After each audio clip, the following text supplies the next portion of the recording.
Wonderful. Welcome, everybody. Hi there. As you come on in, great. Hello Hi, there. hi, Shane. Hello. How you Michael. doing, Michael? Good. All right. So we have some new people here Hi. that haven't visited us before. We have Claudia, and we have someone with the phone number here from 419-878-9647. Who's that?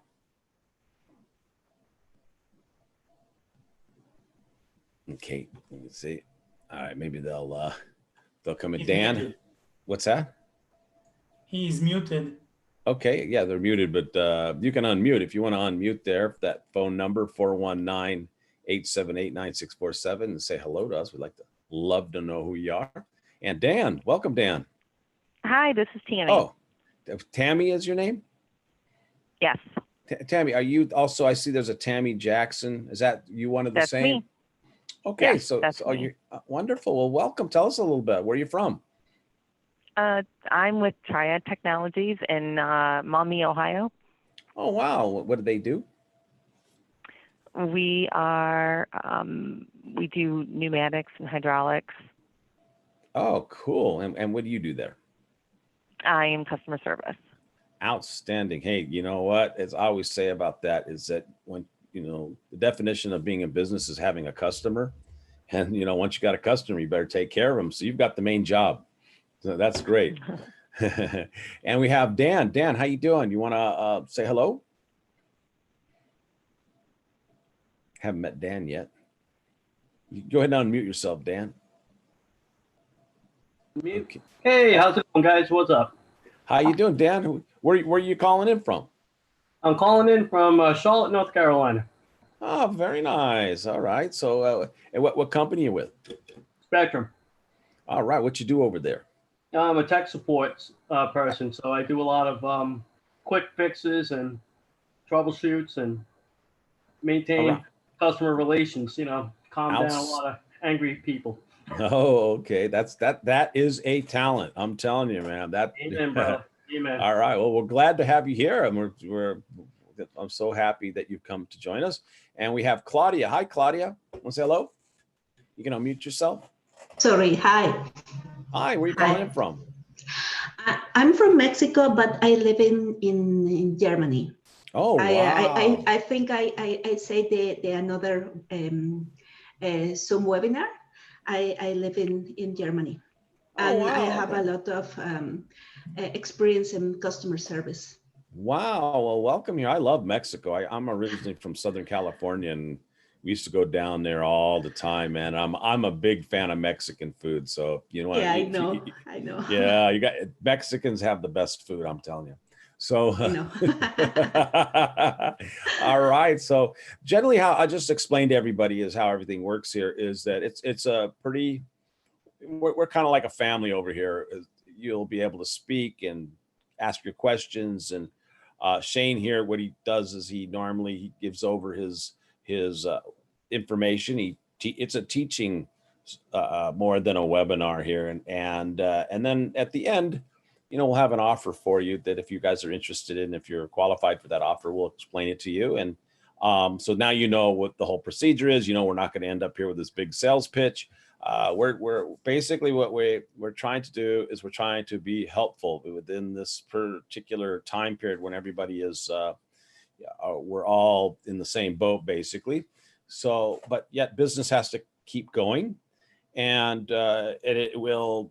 As we move forward, we're going to have to make some changes. And Shane has been working with companies all over the world now. In fact, he has a history of real success of helping companies with their culture and to improve their bottom line, which is really is the having the employee experience, which really is the main thing for the great customer experience. So I'll let Shane explain to you. He'll do it better than I can. Shane, want to take it from here? All right, thanks, Abraham. All right, everybody, nice to see some of you again. Nice to meet a few new people. Hopefully everyone's doing well out there. I know that these times are a little unusual.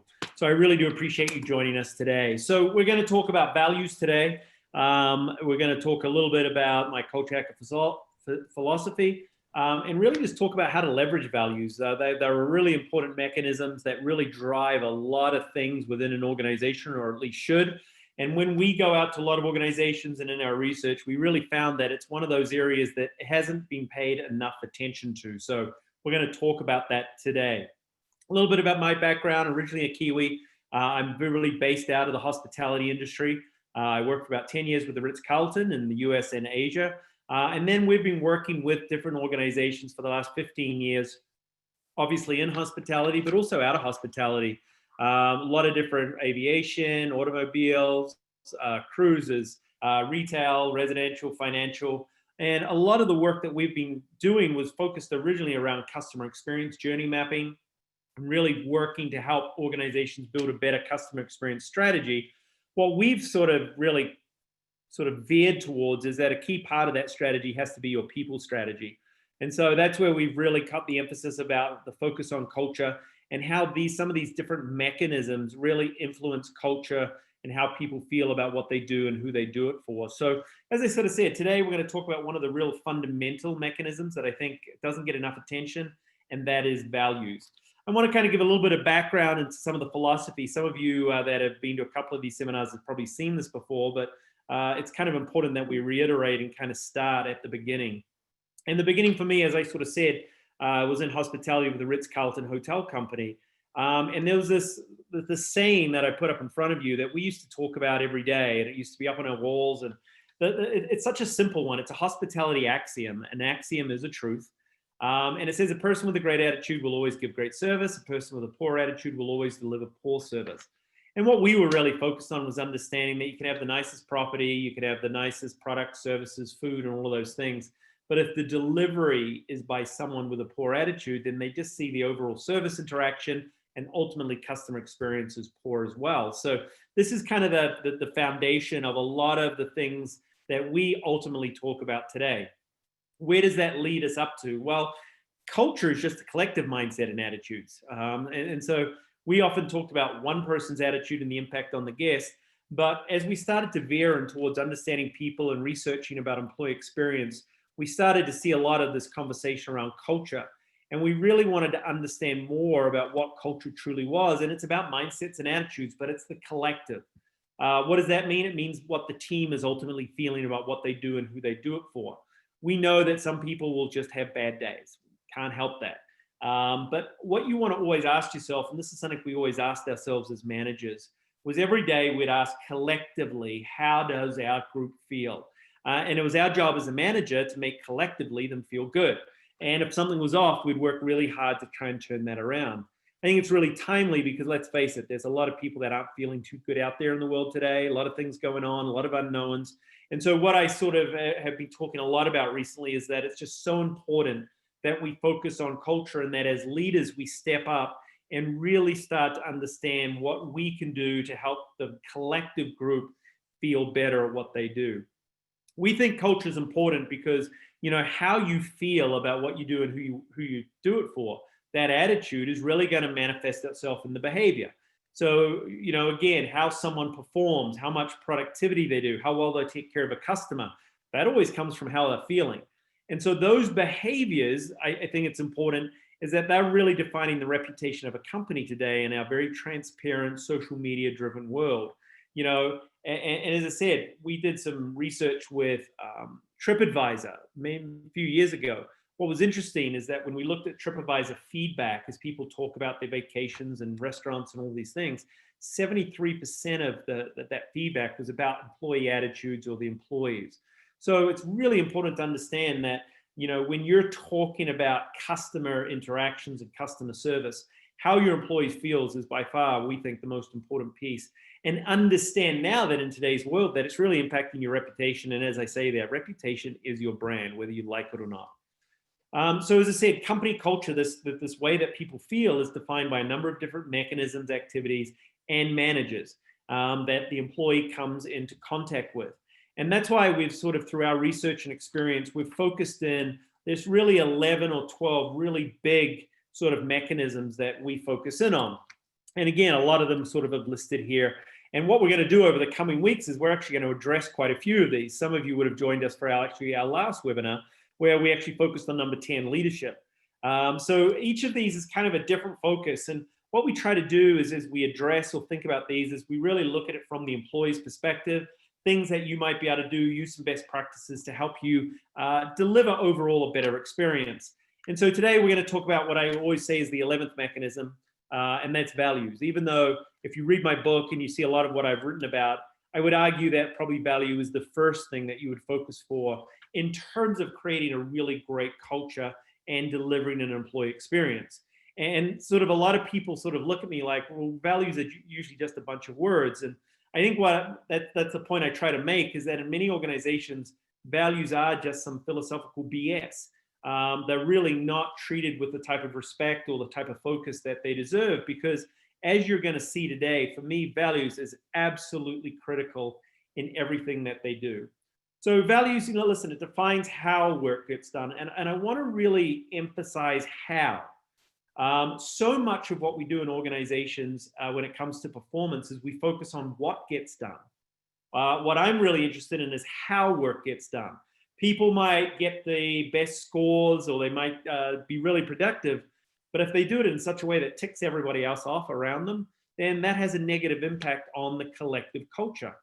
So values define how people should act and interact with each other. And what I would say is, remember this, they are the price of entry into your organization. We talk extensively about the importance of cultural match, which means people should have similar values to the organization values to help them be successful. So this is really critical for me, because the whole idea of values and finding a match is to understand that there's two types.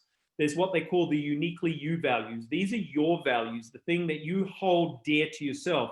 And I want you to think about those. What are those things that you kind of live your life by? There might be 4 or 5 really important ones. And then you want to match those up with the organization's values. The perfect world is when your values match up with the organization's perfectly. That is what we call a perfect match.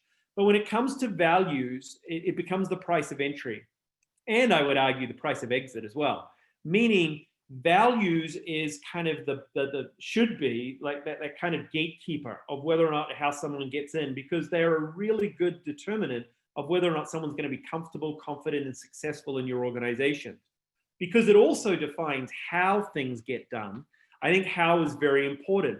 We find that many times how people behave, which can be in contradiction to just doing good things, being kind, and all of those things, what we find is that the values should be being utilized more than anything else in terms of having exit conversations. People that do not align up well and don't adhere to how people should treat each other, I think it's really important that that becomes a bigger topic in organizations. So for us, values becomes really important. The problem is, as I sort of said, most of the time values are some philosophical BS. Why do we do that? We do a lot of organizational culture assessments. And so what we know is when we go in and we look at values, we can tell pretty quickly whether or not values are ingrained in the organization. How do we do that? Well, we should be able to see them in your hiring process. Do you use them as part of behavioral interviewing? We should see them referenced in your orientation process. Do you talk about them? Do you talk about them as a priority? Do you use them as a way to recognize people, to manage performance? Do your leaders talk about them? All of these things are really important because this will tell us how serious you are about your values. And unfortunately, what we often find is that the values are just something that people puts on the wall or puts on their website, ticks the box, and it's literally philosophical bullshit. I'm going to do a little test with you just to kind of have a bit of fun, maybe just to highlight this.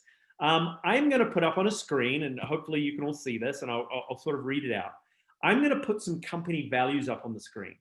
And I want you to try and work out, someone's drawing on that, I want you to kind of work out if in fact you can guess which company is talking about. Now I'll give you a clue. The company did something bad in the last sort of 5-7 years or so. So it's a company that did something bad. And so what I want to highlight is the contradiction. So this company said we assume responsibility for the environment, we act with integrity. Now, I'm betting that you probably don't know this company and their values verbatim, but I want to ask you if anybody can guess which company I am talking about, meaning a company that got it probably did something completely opposite to this. Anybody want to come off mute and kind of put it out to the group of who you think this might be? I Shane, think, B- Would I that think be BP. What was that? BP? BP. I'm sorry. British who- Petroleum. Oh, petroleum, British Petroleum. That is a great guess. No, but that's an excellent one. Anyone else want to take a guess? Volkswagen. Volkswagen. That is so well done. Look at that. Claudia, was that you because you're in Germany? So think about this. Volkswagen, if you remember, they were fudging or making up their emissions so that they could get passed into America and pass all the emissions testing. So this is it. This is one of their values. We assume responsibility for the environment. We act with integrity. And yet they fake the emissions. So talk about in complete contrast. And so to Volkswagen, I say, your values are bullshit. All right, let's give you another one. And again, I don't know where this came from the screen. It's bizarre. It's like something's written onto it. We strive to be recognized by our stakeholders as setting the standard among the world's great companies for integrity and principled performance. Anyone want to take a guess at this? I'll tell you, they're in the financial services space. Wells Fargo. Oh, look at that. It is. It's our friends at Wells Fargo. If you remember what they've done recently, my goodness, and they can't keep out of their own way. Again, 5 years ago, they were faking bank accounts. Again, they've even done more stuff. I'm not sure if you've read in the last couple of weeks, but they were actually reporting people who were not paying their rent or mortgage on time, and they were getting additional fees off them by stating that people weren't paying their mortgage as part of a government fund or grant. So there is our friends at Wells Fargo. Let's do one more, just out of interest, more recent. We value human life and well-being above all else and take action accordingly. We are personally responsible and collectively accountable for safety at all levels, so safety is important, for our teammates, our passengers, and those who service our products. Anyone want to guess who got in trouble a couple of years ago and completely... United. No, Airlines. it wasn't United. Though that's a really great guess. It was something even worse than United. You're in the right industry. Company called Boeing. Anybody know why Boeing, we can call bullshit on them in Boeing? The 757. Michael's nodding his head. Why would we say that, Michael? Well, I think because of what happened to the Ethiopian Airlines and its related issues. Correct. And again, basically there were two cases where they knew there were safety issues, two airline crashes, again, both accounting for multiple, even hundreds of deaths. And so again, they knowingly knew there was a safety issue with one of their aircraft types. And again, they have not been released back into the system since. So here's my message out of all this. Be careful about bullshitting your values, because if something goes wrong, here's three big companies, the media, whoever it is, or people like myself are going to call you accountable on this.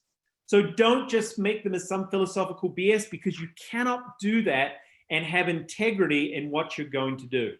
So let's kind of talk about values and what some of the problems that we see out there today, because it's important to understand that while many companies have values, there's kind of 5 or 6 reasons of why they're not being held in such high regard. The first one is that they just don't trans well in our modern society, meaning values become outdated at times. The values may have been appropriate, and particularly their behaviors 20, 30 years ago, but as companies have started to evolve and younger generations have started to become more the majority in our workplace, what we're seeing is that some values just don't translate. And so you always must ask yourself, are your values relevant? The second one is values are not promoted, so no one knows if they even exist. This is important. Companies will put values up on their website. We will go in and ask employees what their company values are, and they have no idea. It's amazing to us. Again, all it is just ticking the box for their company guidelines, for their shareholders' books, and really nobody cares about them. Third, there's too many values. What do I mean by that? We work with some companies and they'll have like 20 values. It's too many. It's like, well, wait up, which ones do we pay attention to? We actually worked with a group, it was great. They did, before we got involved, they did a couple of executive retreats, and they're designed to come up with their corporate values. And this is for a large organization. Basically what they did is they brainstormed, and every idea that an executive put forward ended up on the value sheet. They had at one stage 40 values, and then they fine-tuned that down to something like 32, and then they got it to 24. 24 different values about what's important, of how people should act and interact. It's too much. What we want to see is companies put a stake in the ground and say, what's most important for you? Not just every cool word that is out there in the business world today. Values are vague. One of the most important things is that values alone actually have very little value. It's actually the measurable behaviors under them that are observable and tangible that are really important. So for instance, if you have a value and just say service, all right, that's open to interpretation. Everybody can interpret it as they want, unless there's some really clear descriptors or behaviors about what great service looks like, so people are more aware of what the expectations are. The big one, managers don't support them. I think one of the interesting pieces is so many organizations, we go in and the employees don't know what the values are. Managers may know, but they do nothing with it. And so what we say is they don't really support it. They don't talk about it. They don't utilize it. They don't leverage it. And so as a result, because managers don't talk about it, employees don't pay attention to it. And then the final one, and we've touched on this, is that your values aren't in line and included with all the other employee mechanisms, meaning I don't see it as part of your interview process. I don't see it as part of your orientation or onboarding process. I don't see it as part of your performance coaching process. I don't see it as part of your recognition process. I don't see you communicating about it. I don't see the leaders talking about it. All of these things lead me to believe that, guess what? Your values are some philosophical BS. And that's what I want you to understand today. They can be leveraged to be so powerful because I go back to how we define them. It's how work gets done. And if you're going to talk about performance today, and everyone wants to talk about performance, no longer can you just talk about what gets done, the results. You got to talk about how work gets done. And that's why for us, values is so very, very important. So what we do is we work with a lot of different organizations, sometimes building values from scratch, refreshing values. And I wanted to kind of talk about just some of the sort of the lessons to think about when it comes to your values. If you're in this process or about to undertake it, the first thing we say is get your staff involved. One of the things that's really important is that many times the values are created in a vacuum. The owners or the executive team usually lock themselves away in some retreat, come up with these great ideas, and then roll them out over the whole company. Culture is the collective hearts and minds of your employees and the group of people. Therefore, the values that define how they act and interact, you should be getting feedback from your employees about what they think is important. The thing that I find interesting is that there's a lot of conversation that the younger generation of workers aren't loyal, aren't committed, not engaged as much. That's bullshit in itself. What they want to do is they want to be challenged, they want to be involved, but they got to have something worth to be involved with. What we've found as a best practice is going to the employees and asking them, hey, questions like, if you had to describe the best employee that you work with, what are the 3 or 4 qualities that they would have? That one simple question we've asked in organizations around the world. And from that, you're going to get back the qualities that make up the ideal employee. And again, that's just a simple way to come up with that, but engage your employees. I touched on this, less is more. When we develop values, we start with a maximum of 4. And this means that there's a lot of ideas that come in, and we make people to make choices. We get them to go from their favorite 10 to their favorite 6 to their favorite 4. The reason we say 4 is that it's manageable. And second of all, what we say, and again, it's the bottom point, be willing to challenge your values and behavior after 12 months. What that means is you sort of come back and go, did we miss anything that's important to our organization? So what happens is often companies will come up and end up having 5 values. But when we go through the process of refresh or building, we always go, we're going to start with 4. And it really forces companies, managers, executives, employees to make some tough decisions. Because what I would also say is that in our personal lives, the uniquely you values, you've already made those tough decisions. When we work with groups and we've looked at research, when people say that they have 20 values that they hold dear that guides their life, we call bullshit. They don't. They have 3 or 4 that really matter. And what's happened is that through a period of time, you've really become, these are my core tenets of how I live my life. And so we want the same process to happen in an organization. And then probably the most important one, every value has to have measurable, observable, and tangible behaviors. Let me give you an example. The value may be creative. Yeah, organizations love creative as one of its values, but the behaviors are probably more important. What does be creative mean? Be creative mean as a behavior. Be open-minded to new ideas.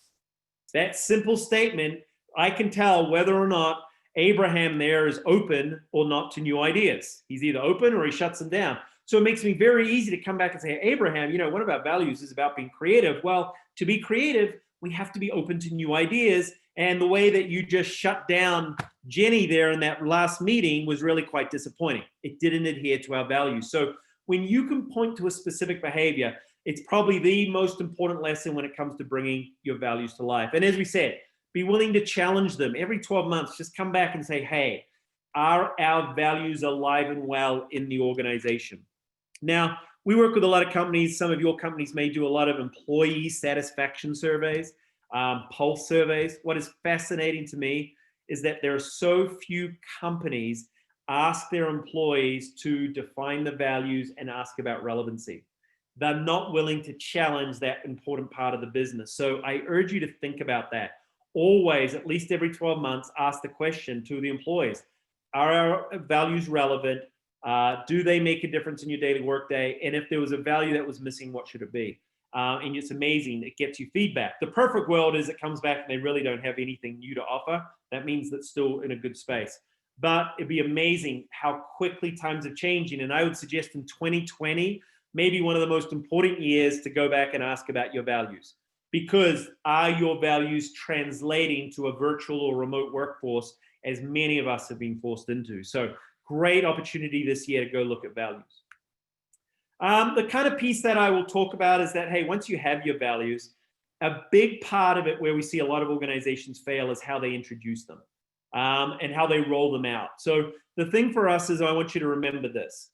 The most important group to immerse in the values is your managers, not your employees. It's your managers, like everything else. They have to be comfortable and confident in the values. So many companies we've seen roll out their values and they just roll out the employees first and they assume that the managers get it. Managers don't get it.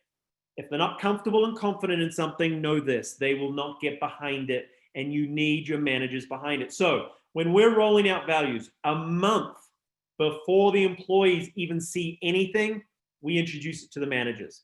We talk about its definition, the behaviors, and most importantly, why each of those values are important. And by the way, we test the managers to make sure that they are all able to get up and speak intelligently and with believability about what the values are about. So we take that part very seriously.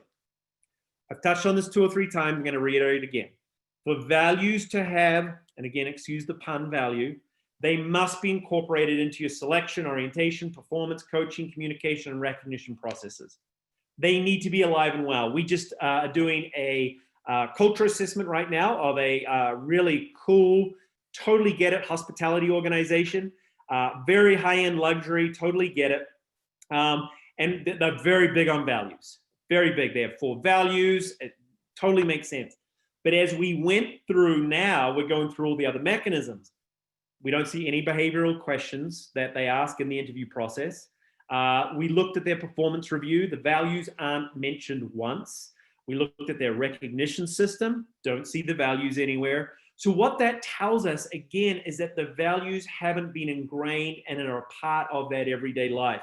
And again, this is something that it's so easy for us to see. And we're telling you now, if your values are going to have meaning, they need to be incorporated into these other mechanisms.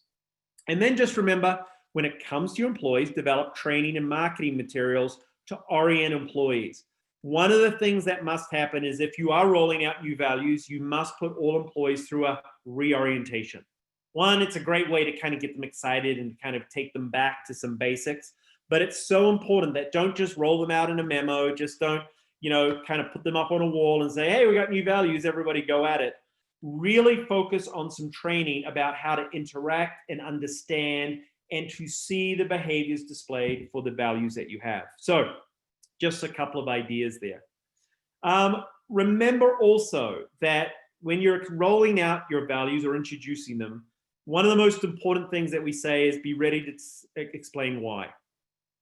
We do a lot of training, and it's the first thing we do. When we roll out values, we create any training, we go, okay, the most important thing the employees need to understand is why each of these values are important. Why is creativity important for our organization?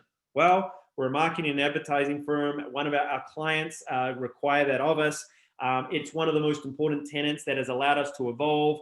And over the past few years, all of these things come out, but be ready to tell your employees why.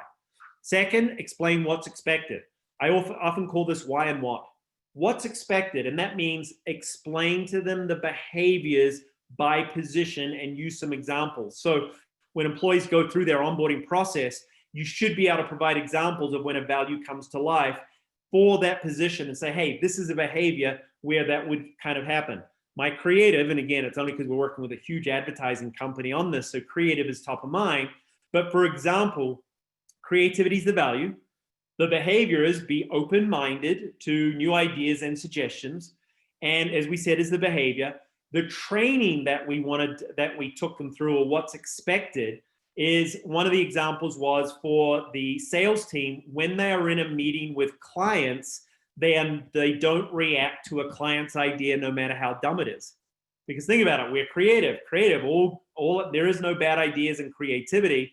And yet sometimes when they would react in a meeting to someone's idea, that went completely against what our value is all about. So being able to explain by position what's expected is important. And then, of course, I kind of indicated, test my managers. They have to be believable, and they have to be able to lead by example.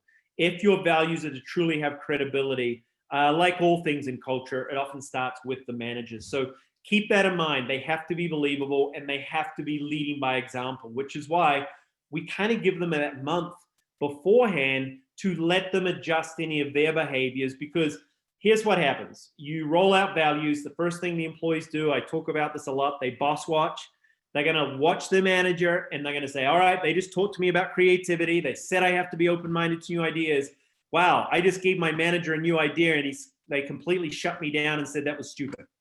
So you've got to make sure that there's integrity in your values, and a lot of the time that comes from the managers. Listen, at the end of the day, what I would say is, and we start this off, is that there's so many important mechanisms that when it comes to delivering a great employee experience, I really think foundationally, values is the most important. It defines how. Again, I want to reiterate, every organization focuses on performance. Performance used to be about what did you deliver for me lately? It was about the results, the sales results, the feedback, all of those things. How you do it is now what I believe most important. We work with a large automobile organization, about 500 dealerships in America. We were going around, we were doing a lot of coaching at the dealerships and assessing cultures. One of the things is car sales. I talk about one of the most cutthroat, old school, very traditional sort of approaches to business, actually. But anyway, car salesmen, you probably have your own bias against them and immediately have thoughts about what they're like. And again, I can tell you that within a dealership, the top salesman is the top dog. We went in and there was one large dealership had 20 salespeople in the team. As we went in, we're doing some interviews, kind of working our way around. And what we saw is, first of all, as we walked in, up on the wall was the plaque of the Salesman of the Year. We went down, and for the last 10 years, it was the same guy. Wow, that's pretty impressive. We were looking forward to talk to this guy. This guy must have been kind of something really special. Again, top salesperson, 10 years running. So again, we knew what was being delivered. If performance was that, this guy, John, was it. What happened is we started to talk to a lot of the other sales people as his name kept coming up time and time again. As it came up, he was described as a jerk, a dick, you name it, he was called it. And we were like, well, wait up, what's going on? You see, John only cared about what was delivered. He backstabbed. He did every trick in the book. He would take sales away from people. It was incredible what this guy was getting up to. And we went to talk to the general manager and says, hey, I think you got a problem with John. And the general manager looked at us like we were the stupidest things in the world. He's like, what are you talking about? He's my number one sales guy. He's the guy I want everyone to be like. He is the man. And we're like, well, I'm going to tell you now that your man is destroying the culture of your dealership. The general manager thought we were idiots. Sent us out, even sent a note to corporate to say, this is the stupidest thing that someone's ever said to me. Why are you engaging these guys? Thankfully, the corporate team knew what we were about. 3 months later, we got a note from the corporate team that general manager wanted us to go back. And we sort of like, all right, what happened? Well, the general manager had to fire John. Apparently, he sexually harassed quite blatantly a fellow employee. And again, it went to the police, so that the general manager had no choice but to let this person go. What was fascinating is we sort of went back in, and the general manager was still kind of feeling bad about it. Is that we sort of sat down with the rest of the group, kind of did some of our training, did some of the things we were talking about. What was fascinating is in 90 days, the overall sales for the dealership was above 10%. So they were ahead as a group 10%. And what had happened is that the other 19 people on the team who were being kind of deflated and bullshitted around and were feeling very frustrated, they started to perform. We took the top performer out, and the team overperformed anything they'd done previously before. So that's my message about values. How you do work today is becoming more important, I believe, than what you do. And in today's very uncertain times, there's so many considerations going on. That is why I think it's the most important topic. For a business to truly be great, to be successful, they've got to think about how they do business more than anything else. And that when you anchor your company in values, as Indra Nooyi from PepsiCo says, it makes your ship unsinkable. Even when there is a crisis, even when something goes wrong, no one can take you down, because at the end of the day, you're aligned and you're brought together by these common bonds, these values, these way of doing things, or the traits that truly define how we work. So that was kind of my piece for the day. Well, hopefully, you kind of get the whole idea of values. So as always, I want to open it up to sort of the audience and sort of say, hey, comments, questions that you might have, anything that you want to sort of feed out to the team regarding values, or questions that you might have, now's the time to do it. So we'll kind of open it up. Abraham, I'll let you be kind of the ringmaster of saying who's got what question next. Okay, so first of all, I just wanted to make a comment myself. One of the things that when I did the CX Success Summit, and I remember I was interviewing, I think it was Ron Kaufman, and one of the main things, what was interesting was how things mean different. The same word can mean so many different ways, so much things to so many different people. So if you said, for example, trustworthy, and I'll ask everybody here, how would you define that? Trustworthy, for example. So if you have a company that doesn't define the values and are not on the same page of what that means together, and believes that, not just going, yeah, trustworthy, yeah, it means, like the Boy Scouts, trustworthy, kind, loyal, all that stuff like that. So how do you feel about that in terms of when you're working with these people and you're asking them, what does this mean to you? How many, are you often surprised about how people see things different? No, I mean, you shouldn't be surprised at all, but it's a really great point, because people do interpret. That's why I'm saying, if the word is, and I keep using this word, creative, that means a lot of different things to a lot of different people. And so the key part is to be able to give some definition of behaviors, so people are able to understand what the behavior looks like. So, I always say, begin with the end in mind, being able to paint a picture of what the word means to you, because it does mean different things to different organizations. And that's what I'm saying. It's like, it can be so broad, but the behaviors by position is the key to really getting people to understand, how does this impact me? And let's face it, that is what the number one question I think most employees or anyone has out there. How does this impact me? Employees want to be successful. They don't go to work to be, screw up and kind of do nothing. They come to be successful. Teach them how to be successful. Give them, I used to call it the rules of the sandbox. The rules of the sandbox came when I had young children. And the young kids, they sit in the sandbox and they're playing with toys, and kids come along and their parents teach them the rules of the sandbox, and everyone just gets on famously. Then there's that one kid who turns up. All of a sudden, a minute later, everyone's kicking and screaming and there's toys being thrown out. And you kind of go, damn, why didn't the parents teach them the rules of the sandbox? And it was frustrating. And what's happened is a lot of organizations don't teach their employees the rules of the sandbox. So what happens? People come on and make up their own rules, particularly our younger generations, ladies and gentlemen. They are the first. Millennials was the big start of it. They're like, wait up, no one's told me the rules. I'm going to make up my own rules. And what happened is you started to have that conflict with older generations and younger generations. The older generations would say, well, you guys don't have work ethic. You guys don't know how to do things. The young one says, you didn't teach me the rules of how to get things done. I just did it the best way, the quickest way, and with the most tech I could, because that's how I grew up. And so teaching them the rules of the sandbox, I think, is just such an important piece of this, which is your values, and being very definitive about what it means by position, absolutely critical. Yeah, you have Dan here. He says, thank you. I like to talk. It confirms a lot of the best practices of what to do and not to do. Awesome. Okay. Thanks, Dan. And as I said, I don't think it's that difficult, but I will tell you that a lot of organizations seem to make it that way. Why? They don't make it a top priority in their organization. Yeah, I mean, I think I spoke to you before about at the end of a person puts their whole life into a job. Well, a lot of people now bounce around from job to job, but I think that maybe they wouldn't bounce around from job to job if they found a place that they could share the same values and good values. They would say, hey, the research supports it.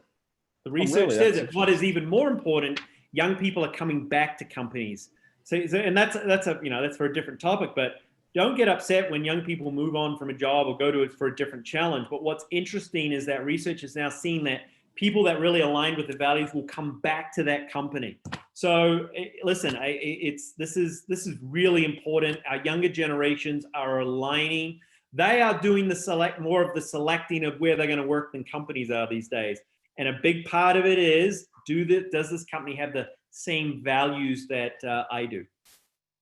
Right. I mean, this is the tribe mentality, in a positive sense, saying, hey, these are my people here, and like I mentioned before to you in another conversation, just a private conversation about at the end of, say, 30 years of work or however long they get the gold watch, I always said, that they should have, at the end of their tenure of their work, they should have a golden heart, where the company actually helped them to become a better person, and they helped other people become better people. So the sum of your work wasn't that you worked there for X amount of years.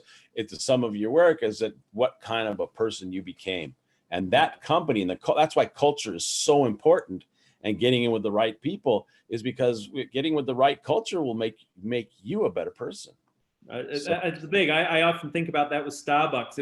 If you are interested in coaching, obviously most of you will know the Starbucks brand, but read the book about it. What I found interesting is that Starbucks, and you may not realize this, Starbucks, when they come to their recruitment strategy, you often go, well, how does someone get to work at Starbucks? Starbucks puts very limited criteria around who can work at a Starbucks. What you'll actually find is there are a lot of people that have come straight out of school, very little college education, can come from a variety of backgrounds. They are open to hiring people who've been incarcerated before, which is very powerful. All of this means is that what Starbucks understood was that a lot of the people that were employed there didn't have highly sophisticated life skills. And so what they do is they invest a lot of training on stress management, how to deal with upset customers, how to put a smile on your face when you're not feeling like it. All of this based around service. But what they found is that why people from Starbucks become so loyal to working for them is that because they learned life skills with them, and those skills at work really do help them in every aspect of their life. So it's really powerful when that comes to light. Claudia is asking a question.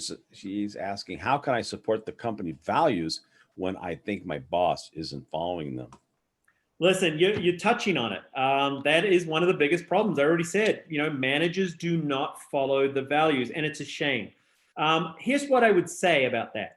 First of all, ask yourself, do the company values align with your values? Which means you probably act in that way anyway. And this is something that I think is really important. If you say, like, they really don't align with my values, I would in some way kind of say, are you in the right company? And I mean that very lightly, and I'm saying, hey, you go and change. But It's become really important today.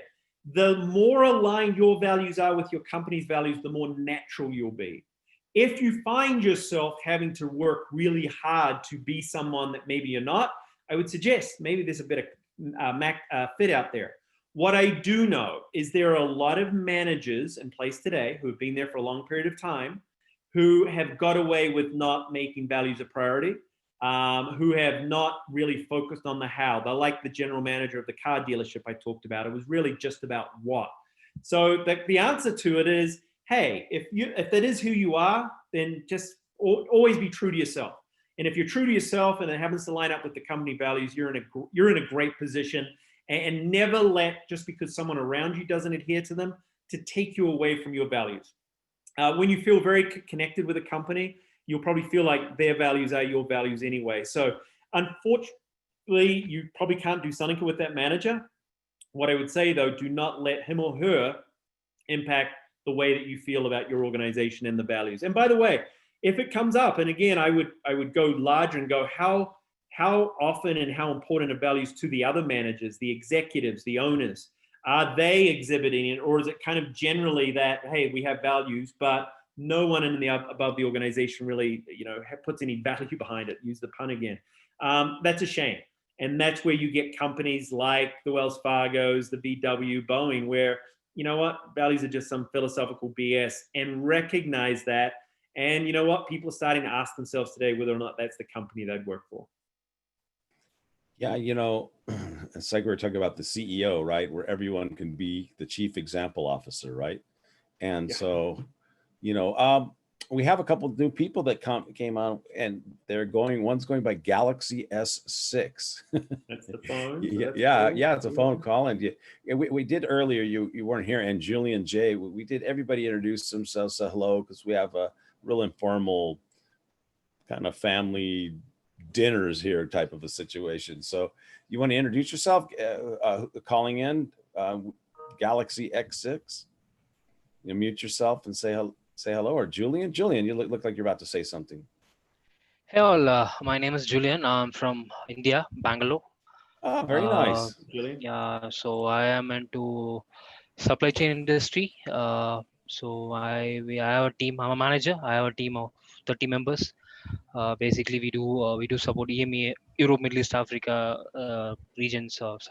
I'm into hardware PC company, so we support those supply chain activities. Very cool. nice. Thanks for Yeah, joining us. welcome. Yeah, we're glad to. And Galaxy 6. I saw you just unmuted yourself. What's the real name? Okay. Hello. Hello, Hello. My name is Ruth. I Ruth. work with Michael. Hey, Ruth. Okay. I work. I am in Ghana. I work with Michael. We're sort of in the same office.